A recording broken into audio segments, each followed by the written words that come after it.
team that is members in the space. And I will let Deb do a little more introduction and we'll go from there. So thank you. Thanks, Felicia. Let me pull up the deck.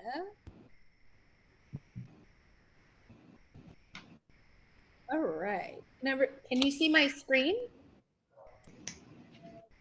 No. Oh, it's not. Oh, hold on. Let's share. Is it working now? Yes. Okay, great. There you go. Well, thanks everyone for joining today. I'm obviously, and again, Felicia, for the opportunity. Really just a great kind of networking opportunity here to talk about content development and websites and each of your individual businesses and how you can leverage this to drive traffic. So definitely more of a discussion and a kind of presentation, but I'll tell you first a little bit about myself. I have been fortunate enough to be a member of HAYVN for the last couple of years since day one, which has really been exciting to see all of the amazing programs that HAYVN has created, including the halftime. I started my business almost 7 years ago. I am a designer by trade. I went to Parsons in New York City, and after working both in the agency world and on the retail side in-house as a creative director, I started to see the writing on the wall in terms of brick and mortar business and decided to transition into digital. So we do work with really brands in all different categories, from service-based businesses to retail businesses to lifestyle influencers. But I would say our core group of clients are definitely on the e-commerce direct-to-consumer side. If anybody has questions about Shopify, I'm also a Shopify expert. So in terms of talking about content development, really for us, the notion is that the path to conversion is not about clicks, but about building a connection with someone. If you tell someone to do something, they typically don't do it. You have to sort of create, obviously, a story, a connection, and it's all about that sort of e-commerce emotion. Again, maybe not everybody on the call is selling a physical product. This definitely can tie back to your business as well. If you've got a service-based business, it's really about how do you create that connection, that emotion, and that relationship. Selling online is becoming more human, more intimate. There's definitely a focus on a long-term relationship over a quick sell.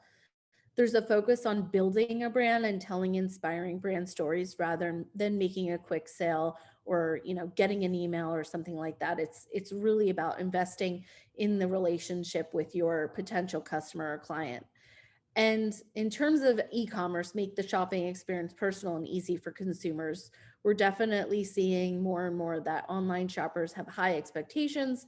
They have little patience. They're looking for personal experiences, the same as they would get if they were walking into a brick and mortar business or an office or having a meeting in person. So in terms of what the goal of content marketing is, because obviously if you've got a business, you're probably already doing these things to generate leads, but we're going to really dive into them in more detail and how to utilize them to help grow your business. So the goal of content marketing is obviously the creation of various forms of content to generate leads to build your brand and drive customers to your site to stand out from the competition. The ultimate goal is obviously engaging your users and building brand loyalty and trust, sustaining traffic to your website, again, whether you're selling a physical product or you've got a service-based business. Some examples of content marketing, and obviously there's new ones happening all the time, are blogging, article writing, general articles or journaling, blogging, videos, audio, podcasts, different forms of social media, email campaigns, videos, tutorial videos. YouTube plays a really big part in this now. Infographics and sharing content with targeted audiences across a lot of different platforms. And just sharing some numbers for you here. So in working with D2C brands, on average, they use 4 digital technologies in their content marketing efforts. So you can definitely see that if you're building a brand or you have a business, if you're not doing content marketing on some channel, at least 1 to 2, you know, I mean, I know it's hard to say go out and start talking on 4 different channels, but on average, the successful businesses are doing that.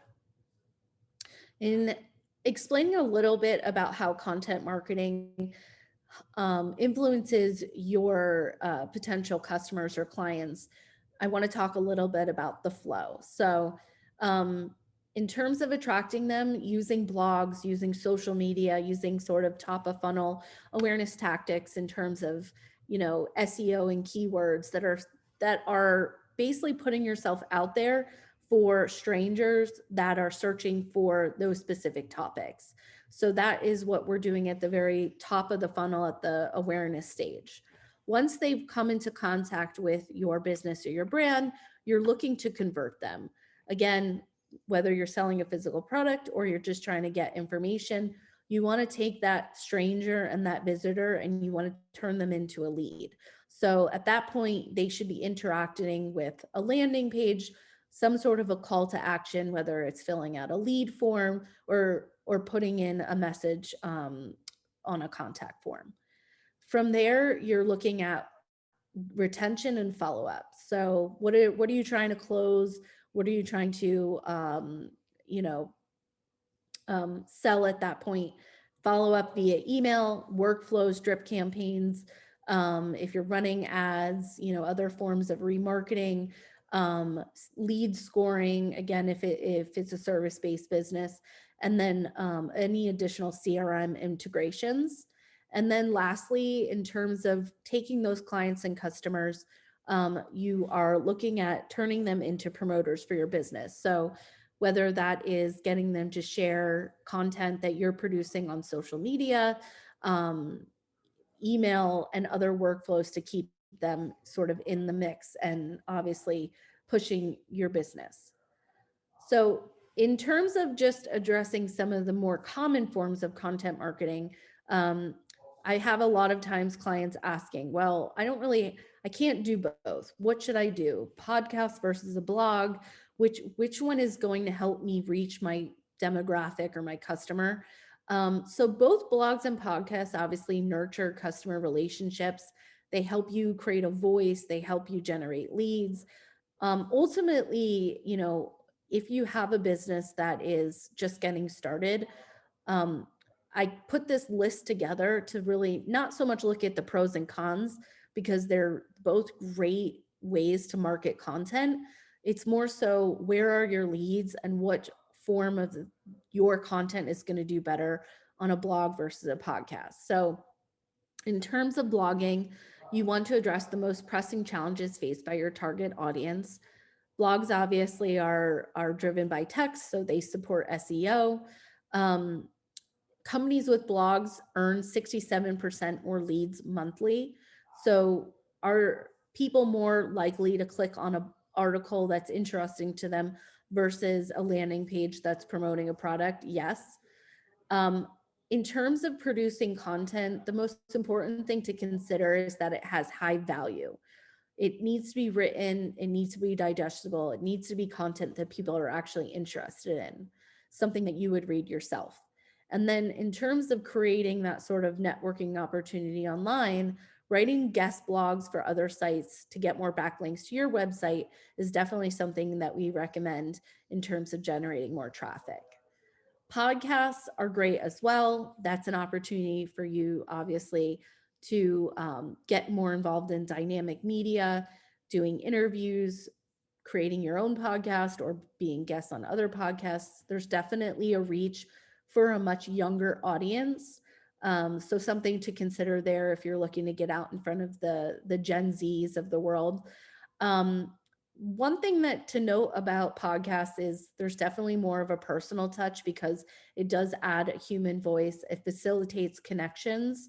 Almost all podcasts have guests, have a dialogue, have a discussion going on, as opposed to a blog, which is obviously, not audio, and whether it has visuals or not, which we definitely recommend, there's still a kind of a layer between you and the viewer. And then creating an audience that will then interact with you further. This is what I love about podcasts is you can drive them to, do Q&As, to send in questions, to really help drive the content that you think is important to your brand, and, creating a listener base that can grow very quickly. Again, the growth is mostly driven by millennials and Gen Zs. So something to consider when you're thinking about your target demographic. I'm just going to kind of speed through some examples because I think we pretty much all know how brands utilize blogs. I definitely just, if you're a product-based business, customer testimonials, getting their stories, interviewing your customers, and then turning that into content that can be shared. How-tos and gift guides, obviously coming into the holidays. This is, huge for creating opportunities to promote your products for gifting opportunities. Creating free content. I know this seems counterintuitive, but actually creating activities that are downloadable. In this case, this client created scavenger hunt, outdoor Earth Day activities, things that resonated seasonally or around holidays. And that way they were interacting with the brand, maybe saving something on their computer, coming back to it, and really creating value for their customers. And then in those articles, weaving in information on products and obviously pointing to whatever the monetary value of your business is. This other client example is called the Gussie. They have started a podcast.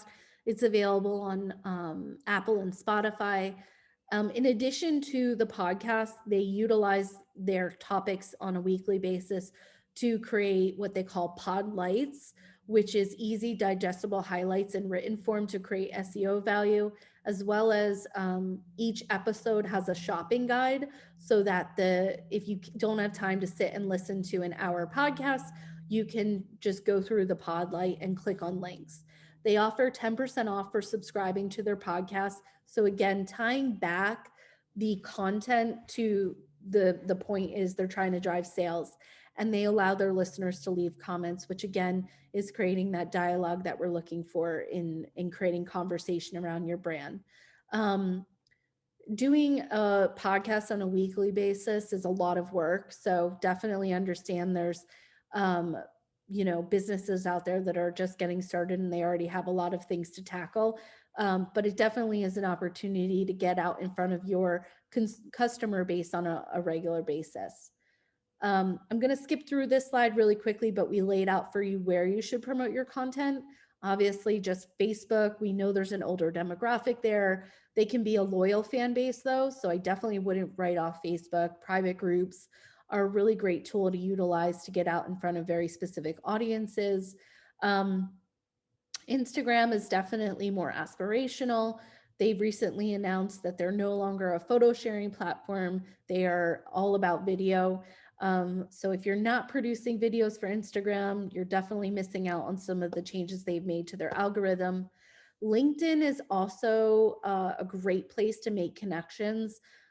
Really doesn't matter what type of business you are because there is such a targeted audience when it comes to being able to really hone in on interests and obviously relevant information. I think LinkedIn is definitely an opportunity for going viral very easily in comparison to some of the other platforms out there. If you're producing content, definitely share it to LinkedIn.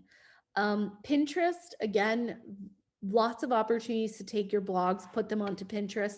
The thing I love about Pinterest is it lives forever. Pins just keep going and going and going, whereas, obviously time is of the essence on some of these other platforms like Twitter and Instagram. I don't have TikTok listed here, but it definitely should be on your radar as well. Definitely less of a content platform, but if you're creating podcasts and blogs, or other forms of content, you should, look at your customer base and see that there are opportunities there now to promote it. TikTok has just announced an integration with Shopify for TikTok shopping. So if you sell a physical good, there's even more reason to be on the TikTok platform. And lastly, YouTube. YouTube is owned by Google. So in terms of your opportunities for SEO value, producing videos there are definitely going to help you when it comes to ranking for search. And we definitely see that, higher conversion rates come off of YouTube videos and content. This slide probably would be one of the more helpful ones for everybody on the call, because again, it doesn't matter what business you're in. If you can start to get your name out there by creating contribution posts, there's opportunity obviously to help that leverage your business. So I've put this list together, which is just some of the really well-known editorial sites out there where you can submit your guest post to. So if you've written a blog post for your own website and it's starting to get a lot of hits, you think it would make for great content for Entrepreneur, Forbes, Inc., Fast Company, you can go to each of the, I put either the emails to submit your ideas to, or if they have a page on their website that you can contact. There's also a link down here that I think everyone should check out, Effective Business Ideas, and it's blogs that accept guest posts. This is a great opportunity for you to get backlinks for your website, which help with domain authority and obviously increasing your search. A couple other content ideas around building organic traffic. So there are sites out there like Reddit or Quora that you can go on, and if you're an expert in a certain topic, whether it's interior design or health foods, wellness, you can go on and answer questions related to your business. On Reddit, you can dive into subcategories, offer value. You can really start to create some great conversations there that help with longer term strategy. So again, commenting on relevant blog posts and videos, social media posts. Definitely everything about social media is a two-way street. So if you're not out there engaging, you're really missing an opportunity to sort of spread the word. Seeking out related podcasts that do interviews to help you increase your audience and credibility, creating video series on YouTube or Vimeo. I mentioned again that free content, anything with infographics. Again, you want to make all of this shareable so that you can get your name out there more, or doing market related studies by asking people to fill out polls and surveys, which again is that sort of two-way interaction. Making it shareable. I think a lot of times people don't realize how important this is. So if you have a Shopify website, you can actually there are some free apps out there for adding and sharing button links. If you're on Squarespace or Wix, or you have other websites on other open source platforms, I'm sure there's plenty of tools for social sharing. And then in terms of social media, just make sure that your posts are shareable. If you're producing proprietary content, you may want to create a watermark or some other form of logo so that you can be always sort of tracked back. And then setting up interactive content that can be recorded and offered again. So the best thing about doing Facebook and Instagram Lives is not only are you getting the algorithm boost from doing the live, but then you can then post it to your reels or post it to your stories and use it as a static post or just a regular post. I highly recommend, if you haven't checked out the Google Trends, this is a free tool that Google created. It is, I'm going to actually open it because let's see if it'll let me do it from here. It's has anyone ever been on Google Trends? So it's super easy. You literally just type in Google Trends. You can type any topic in. So we'll just say co-working. And this is pulls up. You can filter in further by interest over time. So this is all of the searches on Google. You can look at when it was spiking. You can hone in on certain dates to see if there was something relevant going on in the news, where it's sort of growing in interest by subregion. You can go into related topics and start to pull out, you know, why is co-working big in East London? You can really drive into specific trends that are happening on Google, which again is this opportunity to pick up on things that people are searching so that you can be more easily found on Google search. So you can kind of go down the rabbit hole, but there's some really interesting things where you can start to see on a specific day that something was announced or a story. And you can go into specifics on the region. I'm trying to get a good one. Co-working may have been too broad. Let's go back to the main screen. That we can't see that screen. Oh, let me go back. Hold on. Okay, can you see it now? Yes. Yeah. Oh, there we go. Okay, so it's trends.google.com. I'm just going to click on this one because it says that this one has been trending. Taylor Swift. Again, you can see where it's been trending. You can click into the subregions, what they're searching, Taylor Swift's first album. So again, if you have a very specific business, you're producing a product, you have a service, you can really start to look at what people are searching for and where they're searching for it. You can use this obviously to help you put together, you know, plans for paid advertising in addition to organic search. But to know where the search volume is like finding the needle in the haystack, as opposed to taking guesses about what you should be writing about. Does anybody want me to just throw a topic in and see what comes up? Women-owned small business. I'm on there now. Looks like. Okay. I usually go down into the related topics because that's where I start to find what people are searching for. So University of Connecticut land grant, looks like something in the news about that. Let's go back a sec. Slipper.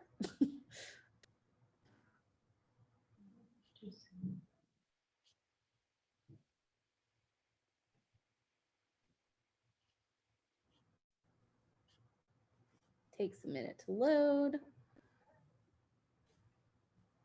So something is related to, there must be a business with that selling slippers that's women owned that is starting to pick up some search volume here. I don't know if it's related to My Pillow slippers or something along those lines, but you can definitely start to see how word of things spreads and how it correlates back to obviously things that are happening in the news and on social media. It's just interesting because this really, I mean, in terms of my business, I, can pick up on what are people interested in learning about and searching, and then we can use that to write blogs that are actually out there in the world that people are searching for interest in articles on. So definitely one of my favorite tools out there. And then the last slide is just a little bit of a checklist for everyone to give you sort of a very high level look at some of the things that you should be doing either on a daily basis or on a monthly basis to really not just produce content, but get the content out there and build awareness to get people back to your website. So hopefully that's of help to you. I'd love to, I mean, maybe we could just like take 5 minutes and talk about what each of you are doing in terms of your own content development strategies. Yeah, can you stop sharing screen? There we go, great. Okay, and we had 2 people to show up here, Deb, so you guys can say hello. And, Hi, Penny. Penny's one of my clients. She's a lifestyle influencer and blogger. Oh, great, okay, good. And then Holly and Hi Deb, it's Holly Hurd, Venture Mom. Hi, Holly. How are you? I'm good, how are you? You need to look. oh, you know what, we Holly. should probably put this over here. Oh, can you hear Yes. me? Say hi, if I move it, I don't know. I don't think we have enough. Okay, yeah, Okay. we're working on our hybrid here. And then Sharon. Hi, I'm Sharon. So yeah, I'd love to hear just about what your businesses are and what you're doing in terms of your own content strategies, content development strategies. Maybe we start with the in-person people. You want me to go? Yeah. Oh, Deb, you know my story. It never ends. But I just launched the Venture Mom Pink Book where it's a directory for women-owned small businesses. So think decorators, organizers, dog walkers, personal trainers, coaches, any woman who has a small business. Oh gosh, there I am. Is need to that look at that's these, the yeah, you need to camera? look at Oh, these, yeah. okay. Well, I feel like I should be looking up there, but I guess I could look in here. So I know what I should be doing, and I'm starting to blog about each. We got 50 beta users on the site. So each of those beta users I'm going to blog about, and now we're live taking paid customers. So I'm going to blog about each person, each woman who's in the Pink Book, and share that content. It's so, I guess my question to you is poditize. I've heard of these, because if you take one piece of content, like let's say I blogged about a woman who does trademarks, but if I did a blog with her or a podcast with her, if I had, there are companies that would take it and develop the content. It's all, I love everything you said is so informative. It's a matter of figuring out the time to do each of those and then to get it on each of those channels. That's what I struggle with. And that's basically what I'm doing. Thanks. Yeah. And that's why I felt like are there companies out there that do it all? Yes. But can you as a small business do it all? Probably not, and do it well. So definitely in terms of that slide that I showed about podcasts versus blogs, I think it's really important to look at who your audience is and if they're where they're going to go, where they're going to gravitate to. Like I said, podcast, you're definitely going to get a younger audience. In terms of also your competition, looking at if, you have a niche style business, if there aren't a lot of podcasts already in that category, is that a better place for you to be versus a blog? So I think if you are doing a podcast, you certainly need to create written form of that in some case. Does it have to be a full on,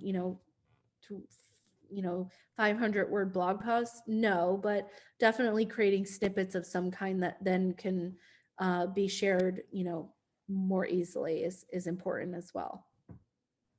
Right. Thank you. And then I think is that Sharon that's in person as well? Yes. You just talk to here. And then we're Okay, figuring this that's out. right. You don't need to see me. And I'm probably not too related to other people's challenges, but I worked in nonprofit in higher education, international education for like 30 years. And now I'm sort of kind of consulting and helping with them and some of the other projects and related activities that I was working with. So right now I'm doing the 75th anniversary of the Fulbright program, for example. And I'm working with the whole team of people from a big nonprofit and the State Department who are all running around creating content. And I'm looking at them going, this is a disaster. They're talking to themselves, you know? They've got a blog over here. They're doing 4 alumni bios every month. They do put them out into a newsletter. Sometimes I write bios, I help them out with their content, whatever they need, you know, they're a little shorthanded on this.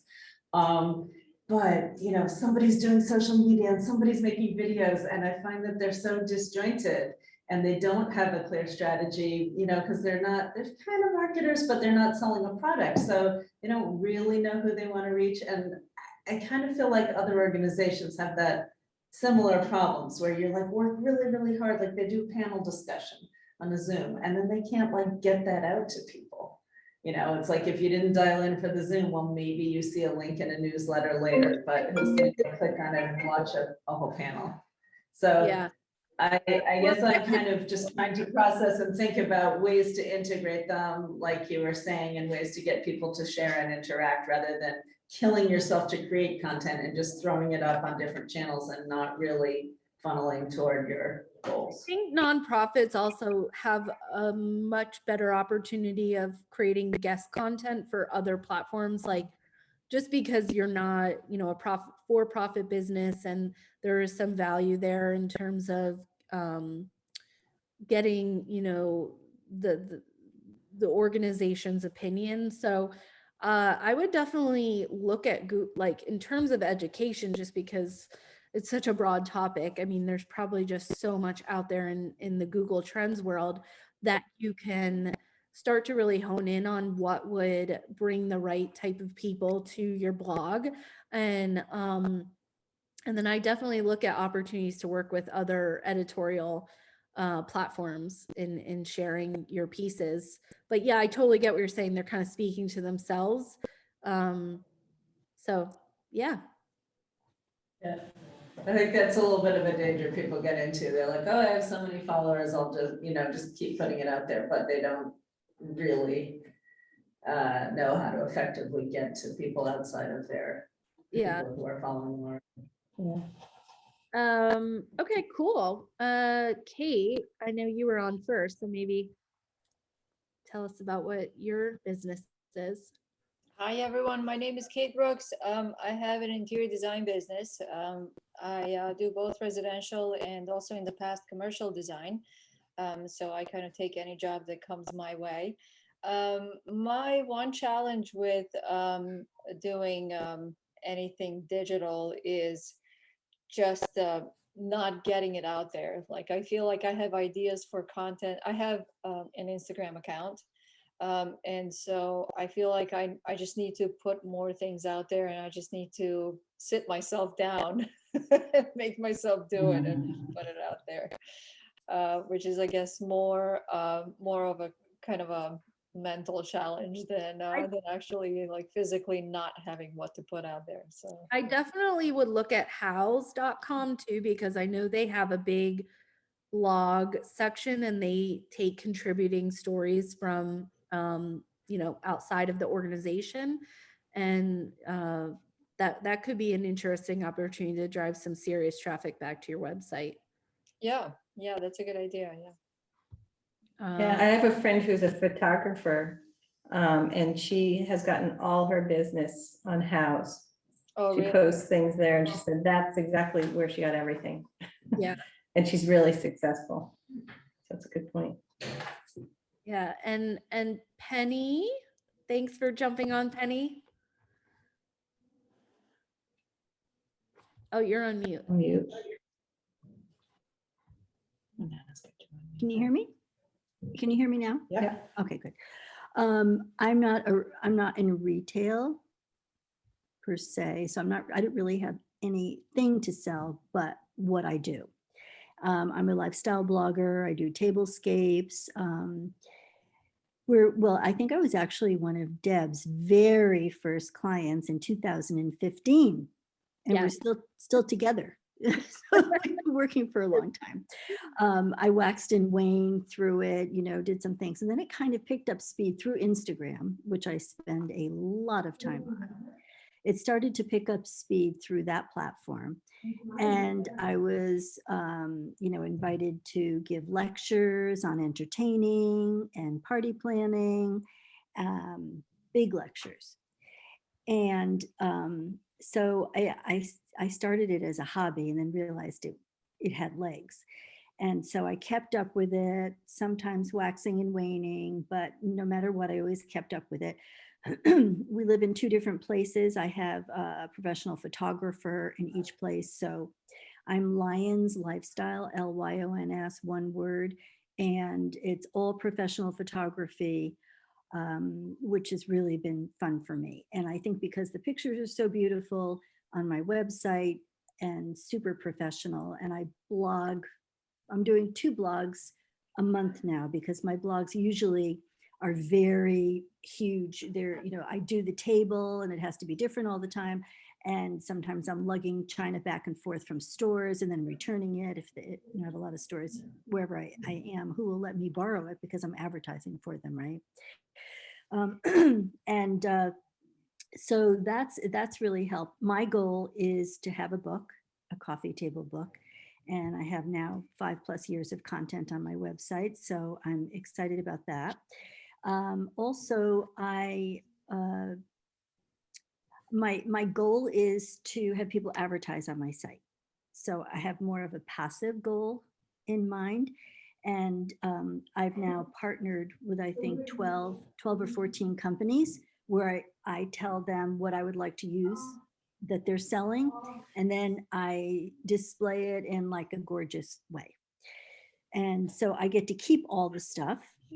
So I've got lots of china, lots of barware, lots of stuff. And so it's actually, we're actually at a real growth point right now. So I'm very excited about it. Thanks, Penny. Yeah, I just put your URL in the chat in Zoom so everyone can see. And she just had a great interview in Nantucket magazine a couple days ago that came out. So check it out. And I know, Claire, we talked to you. Do you want to share anything in terms of, for the businesses you're working for, or anything personal that you're working on? Yes, thank you. So I just started this interning job in January. So I think my main focus right now is to just build as many loyal followers as possible. Right now, I put out pictures about 5 times a week, and I kind of want to establish a schedule and a calendar that will consistently work for me over time, because right now I'm a little bit in the still experimenting stage, figuring out which times I post will generate the most traction and the most likes. So right now I'm just kind of experimenting with the times and the content as well, trying to post pictures with, I guess you could say, as many local businesses as possible, and just engaging them and getting a reaction so that they can hopefully put an advertisement in a physical magazine. Well, will you put your URL for the magazine in the chat so I can take a look? Oh, yes, of course. Thank you. Awesome. And I know Orly her mic isn't working, but again, also if you want to put your URL in the chat, I'll take a look at it. I think the big takeaway for any business that sells, any type of product or service is that networking online, creating useful, valuable content is really the way to produce those relationships and create valuable and trust for your audience. So hopefully that was of good value to you guys.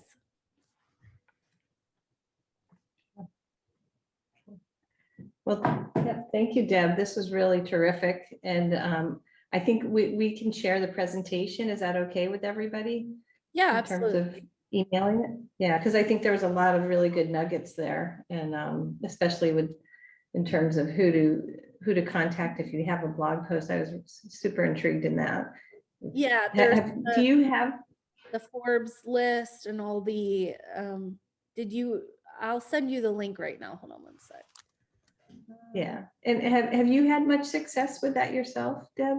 Do you do that for people or?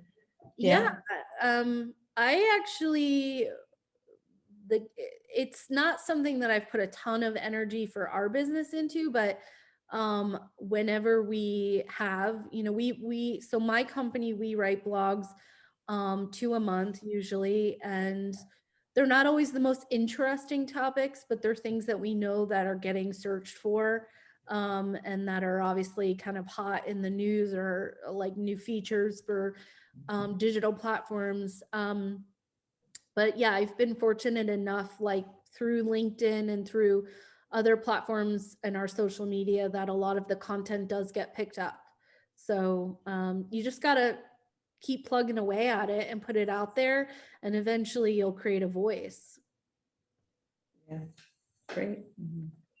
Well, thank you. Is anybody else have any other questions? Good. Okay. Well, thank you so much for your time, Deb, and we look forward to you coming up here soon and helping us with in person, as well as being first guinea pig on our virtual meeting. Thanks, Deb. Yeah. Thanks, Deb. Thank you. Bye, ladies. Okay, thanks for joining.